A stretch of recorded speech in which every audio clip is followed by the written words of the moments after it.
the presidium shall have power in the interim to change anything or take anything from any Chigananda, so that equitable distribution of resources is done.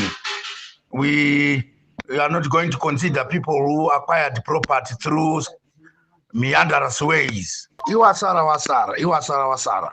Ukasara kuparticipate for now, uchiudzwa unzi chirega kuinda kundoita kune stay away uchiramba uchiinda kuma structures usiko wozochema vamwe asarudzwa vapinda wowana zvima allowances zvavo zvinenge zviri moderate zvazvo zvima allowances zvavanhu vanopinda muma structure avo, but zvinenge zvichitenga something very nice. But ukanga wasara apa unozochema kuti ndakasarudzwa. Hauna kusarudzwa. Behavior yako nokutya kwako kwawaita utimidhiti hwako ndokunenge hwakakusiya pasi. Iwe chipinda panguva ino, chirungu chinoti make hay when the sun shines. Ukasara apa watosara, unosara for another 3 years. Vamwe vatimbotapirirwa.